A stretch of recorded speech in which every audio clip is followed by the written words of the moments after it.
हमारे अच्छे दोस्त और शेख रशीद साहब के पुराने साथी अभी अभी आप लोगों की मौजूदगी में इस्लाम पार्टी में शमूलियत इख्तियार की, ऐसे हुसैन अंसारी साहब, इसी के साथ इमरान राशिद साहब,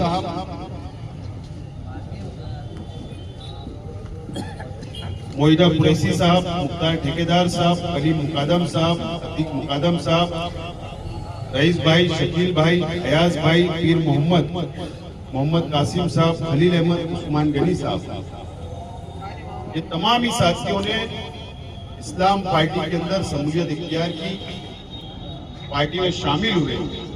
मैं पार्टी की जानिब से, मेरी जानिब से, ओहदेदारान की जानिब से पार्टी के अंदर ये तमाम ही साथियों का इस्तेकबाल करता हूं।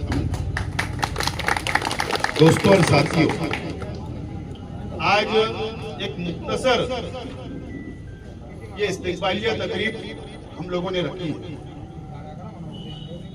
हमारा पहले ऐसा इरादा हुआ था कि 4 जुलाई को एक बड़ा प्रोग्राम में इन साथियों का इस्तेकबाल किया जाए, लेकिन हुसैन अंसारी साहब और इमरान राशिद साहब से बात हुई, कहा कि बहुत वक्त हो जाएगा, हम चाहते हैं कि जल्द ये प्रोग्राम हो जाए ताकि हम लोगों को आपके साथ पार्टी के अंदर काम करने का मौका मिले।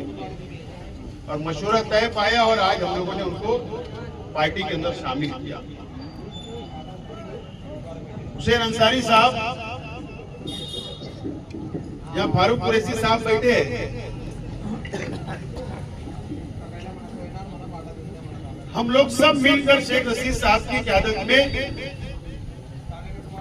यूथ कांग्रेस के अंदर हम लोग काम किया करते थे, जमीनी लेवल के ऊपर हम लोग काम किया करते थे। हम लोग शेख रशीद साहब का भी कहीं जलसा हुआ करता था तो हम लोग जलसा कामयाब करने के लिए मेहनत करते और यहाँ तक कि हम उस जलसे की पट्टियां भी हम लोगों ने बिछाई। और मैंने एक खास बात हुसैन अंसारी साहब में मैंने देखा हूं कि वो आज के एमएलए के साथ भी रहे, लेकिन मैंने सुना हूं और जब ये मेरी मुलाकात होती थी उनके साथ 4 लोग रहा करते तो ये जरूर बोला करते थे कि अगर आज हुसैन अंसारी है तो वो शेख रशीद साहब की देन है, मैं कहीं भी रहूं। ये सच्चाई है, ये ऐसे हमारे साथी है। और वो कुछ सालों के लिए दूसरी पार्टी को उन्होंने देखा, लीडर को देखा, जाना, पहचाना, परखा और उसके बाद उनको इस बात का एहसास हुआ।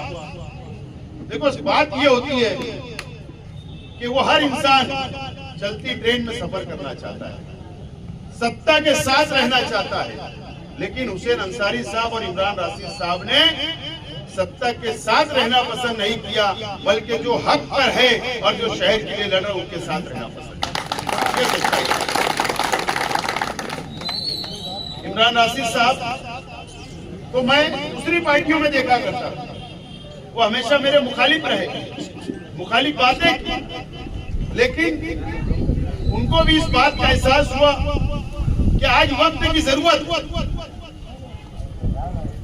आज शहर को बहुत जरूरत है शेख आसिफ जैसे लोगों को, हमारे साथियों को। इमरान राशिद साहब ने फैसला किया, कोई डिमांड नहीं, ये दोनों साथियों ने कोई शर्त नहीं रखी, बिना शर्त कि हमारे साथ आज आकर खड़े हो गए। और इमरान राशिद साहब एक काबिल नौजवान है और वो मुझे जरूर उम्मीद है कि वो पार्टी को भी फायदा पहुंचाएंगे और शहर के विकास के अंदर जरूर हाथ बैठाने का काम करेंगे, मजबूत करेंगे। दोस्तों और साथियों, आज यहाँ पर हमारे मीडिया के भी साथ, आज हमारा शहर ये मस्जिद और मीनारों का शहर आज किस हालत से गुजर रहा है आप महसूस करो, शहर महसूस कर रहा है। ये शहर को बचाने का वक्त आ चुका है, ये मालेगांव शहर को बचाने का वक्त है। एसआईटी बनी, रोहिंग्या बांग्लादेशी का इल्जाम हमारे पर लगा, हमारे शहर पर लगा, हमारी बहनें जेल में, कई भाई हमारे जेल में। अभी छावनी पुलिस स्टेशन के अंदर 1000 से ज्यादा लोगों के ऊपर मुकदमा दर्ज कर दिया गया। किला झोपड़पट्टी या वक्फ अमेंडमेंट बिल, ये ऐसे इशू हमारे सामने है और ये शहर को फिरका फरोख्त टारगेट पे ले चुके हैं, शहर को निशाना बना रहे हैं, मुसलमानों को निशाना बना रहे हैं। आज ये शहर को बचाने का वक्त है और मैं शहर के आवाम से अपील करता हूं कि शहर के आवाम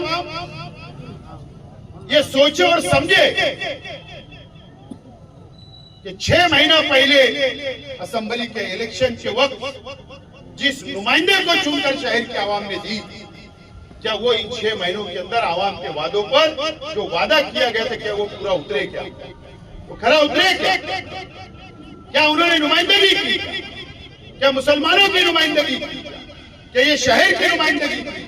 क्या शहर का डेवलप हुआ? क्या आज शहर जिस मुसीबत में है, मुकम्मल तौर पर आज के एमएलए नाकाम हो चुके हैं, नाकाम हो। मैं शहर के आवाम से अपील करता हूं कि ये वक्त हमारी और तुम्हारी का नहीं है, हमारी और तुम्हारी का नहीं है। ये वक्त आज ऐसा वक्त है कि हमको इस शहर को बचाने के लिए ये शहर खुद महसूस करे, खुद फैसला करे कि कौन ये शहर को बचा सकता है। आज हम कोई ओहदे पे नहीं रहते हुए हम आगे आ रहे हैं, हम किरीट सुमैया से लड़ रहे हैं, हम सरकार के खिलाफ लड़ रहे हैं, हम आंख में आंख डालकर बात करना चाह रहे हैं और बात कर रहे हैं और लड़ रहे हैं। क्या हमारे ऊपर मुसीबत नहीं आएगी? क्या बीजेपी की सरकार हमको टारगेट नहीं करेगी? हम किला झोपड़पट्टी उखाड़ने के लिए नोटिस बढ़ जाती है, पुलिस बंदोबस्त आ जाता है, दूसरे दिन किला झोपड़पट्टी उजड़ने वाली होती है और हम जाकर स्टे लेकर आते हैं। तो क्या बीजेपी को ये अच्छा लगा होगा? क्या हमको धमकियां नहीं आती? आती है, लेकिन हम डरते नहीं हैं। अल्लाह का करम है, किला झोपड़पट्टी के लोग बैठे, पूछिए उनसे हाई कोर्ट में हम कैसे लड़े, शुरुआत हमने कब से की थी, पूरी मेहनत और जद्दोजहद की हमने। अल्लाह का करम स्टे हमने लाया। हम तो पूरी बस्ती वालों से ऐलान कर रहे थे कि आइए हमारे साथ, हम साथ मिलकर लड़ेंगे, लेकिन 133 लोग आए, हम उनको लेकर चल पड़े। पहले हमने स्टे लिया, पेडिशन हमने बनवाई, पॉइंट हमने पेडिशन के अंदर डलवाया और उसके बाद स्टे मिला। उसके बाद उसी बेस के ऊपर दूसरे लोग को भी मिला। अच्छी बात है, हम सबके साथ है, लेकिन हमने लड़ा और आज उनका मुकम्मल जो प्लानिंग था उसको नाकाम बनाने का हमने काम किया और अभी 2 जुलाई तक मुसीबत टल गई, वापिस हम लड़ेंगे। एसआईटी का हम मुकाबला करें, एसआईटी किरीट सुमैया की डिमांड पे बने, मुकाबला कर रहे हैं। हम माइनॉरिटी डिफेंस कमेटी बनाए, मुस्तकीम डिग्निटी साहब और साथी लोगों को साथ लेकर हम लोग लड़ रहे हैं और आगे तक हम लोग लड़ते रहेंगे। हम हाईकोर्ट के वकील से भी बात कर रहे हैं, हमारी बेल एप्लीकेशन भी 5 लोग की हमने दाखिल कर दी, वो 17 तारीख को उसके ऊपर आर्गुमेंट होगा। क्यों? सरकार हम लोगों पर क्या नजर नहीं है? सरकार हमको नहीं डराएगी? सरकार हम पर गुनाह नहीं दाखिल करेगी? हमको भी फंसा सकती है सरकार, उसके बावजूद भी ये शहर बचाने के लिए हम लोग निकले। अभी 22 तारीख को माइनॉरिटी डिफेंस कमेटी की जानिब से हमने 5 जिले का इजलास रखा, कॉन्फ्रेंस रखी और उसमें हमने वक्फ अमेंडमेंट बिल जो सरकार ये चाहती है कि मस्जिद तक चले, मस्जिद तक हमला करना चाहती है, मस्जिद में घुसना चाहती है, कब्जा करना चाहती है, ये काले कानून के खिलाफ हमने कॉन्फ्रेंस ले रहे हैं। रोहिंग्या बांग्लादेशी के नाम पर सिर्फ मालेगांव में नहीं, मैं ज्यादा सियासी बात नहीं करूंगा। आज के एमएलए को 1 घंटा पहले जो फोन करता है, जो टॉपिक मिलता है उस पर तकरीर करते, मुझे मालूम है। इंटरनेशनल खबरिया शहर के अंदर है, वो खबरी उनको फोन करता है और वो बोलता है, वो बात को जाकर बोल देते, उनको कोई आगे पीछे वो कोई देखते नहीं कि बात में कितना दम है या नहीं। बोल दिया कि कौन फोन पे बात करता, बिना वजह की बात की जाती। हम लड़ रहे हैं, जमीन पर काम कर रहे हैं। कॉन्फ्रेंस हम ले रहे हैं, सरकार के खिलाफ 5 जिले के मुसलमानों को जमा किया जा रहा है, मस्जिद और मदरसे के लोगों को जमा किया जा रहा है, कब्रिस्तान और ईदगाह के लोगों को जमा किया जा रहा है, दरगाह और खानका के लोगों को जमा किया जा रहा है।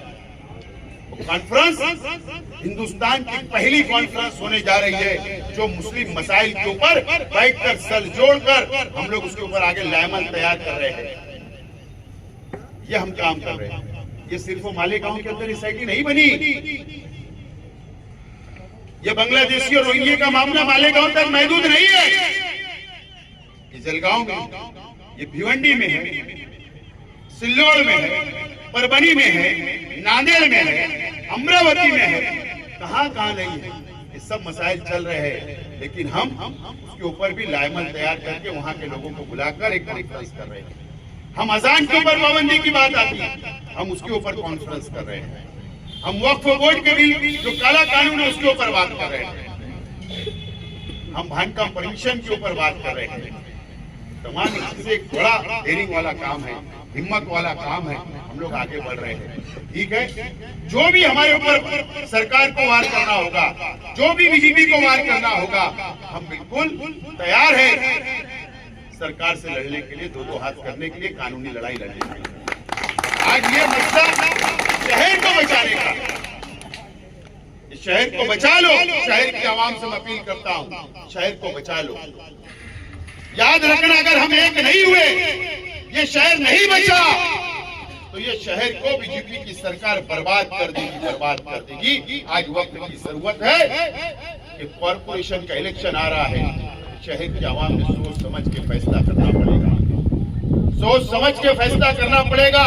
वहां धंधा व्यापार करने वालों को नहीं पहुंचाना पड़ेगा, जो अपने जाति मुफाद के लिए कॉरपोरेशन जाना चाहते उनको नहीं पहुंचाना पड़ेगा, जो कौम के लिए, जो शहर के लिए लड़ते हैं उन लोगों को पहुंचाना पड़ेगा। मैं अपील करता हूं मीडिया के माध्यम से, आप लोगों के माध्यम से, शहर की आवाम से कि शहर संजीदगी से सोचे। ये मस्जिद और मीनारों का शहर हम बोलते हैं साथियों, कई बातें हमको जानबूझकर मीडिया के सामने नहीं बोलना पड़ता, कई कमजोरियां हमारी अपनी है, उसको दुरुस्त करना है पर्दे में रहेकर। और इंशाअल्लाह जब कॉन्फ्रेंस होगी तो हम वहां पर बात करेंगे, वहां पर लायमन तैयार करेंगे, बड़े खामोशी के साथ बात करके हम लोगों को हमारे मसाइल, कौम के मसाइल को हल करना पड़ेगा। जब जाकर हम ये फिक्का परस्त ताकतों से हम लोग जंग जीत सकते हैं, ये लड़ाई जीत सकते हैं। और नहीं, हम ताकत की बिना पर ये लड़ाई नहीं जीत सकते। इसलिए बहुत सोच समझ के आगे का सफर हम लोगों को तय करना है, शहर की आवाम को समझना है। दोस्तों और साथियों, आज हमारे ये 2 साथी हमारी पार्टी के अंदर शामिल हुए। हम 4 जुलाई को इंशाअल्लाह, अभी 4 या मुहर्रम के बाद या मुहर्रम से पहले, लेकिन 4 जुलाई तकरीबन मेरे जहन में है, एक बड़ा इजलास हम लोग डायमंड लाउंज में लेना चाह रहे हैं, ताकि कारपोरेशन की तैयारी शुरू कर सके, हमारा एजेंडा हम लोग फाइनल कर सके, हमारा लायमन हम लोग तैयार कर सके, पार्टी को विस्तार कर सके, पार्टी को मजबूत कैसे कर सके, उसके लिए एक बड़ा इजलास हम लोग 4 तारीख को इंशाअल्लाह बुलवा रहे हैं। और उसकी पूरी तैयारी हम साथियों से 23 तारीख को मीटिंग लेंगे, 22 का इजलास कॉन्फ्रेंस के बाद, और उस दिन से हम लोग तैयारी के अंदर लगेंगे। बहरहाल आज ज्यादा वक्त नहीं लेते हुए इंशाअल्लाह जब 4 जुलाई आएगी, वक्त आएगा, तो तमाम ही हमारा एजेंडा, हमारी पॉलिसी इंशाअल्लाह हम लोग पूरे करने की पूरी कोशिश करेंगे। बहरहाल आज मैं हुसैन अंसारी साहब और उनके तमाम ही साथियों का, और इमरान राशिद साहब, उनके तमाम ही साथियों का बहुत बहुत शुक्रिया अदा करता हूँ, इस उम्मीद के साथ कि पार्टी को आप लोग मजबूत करने का काम करेंगे और इस शहर के विकास, शहर के डेवलप, अपने अपने वार्ड के अंदर आप पार्टी को भी मजबूत करेंगे और शहर का विकास और शहर का डेवलप भी करते रहेंगे।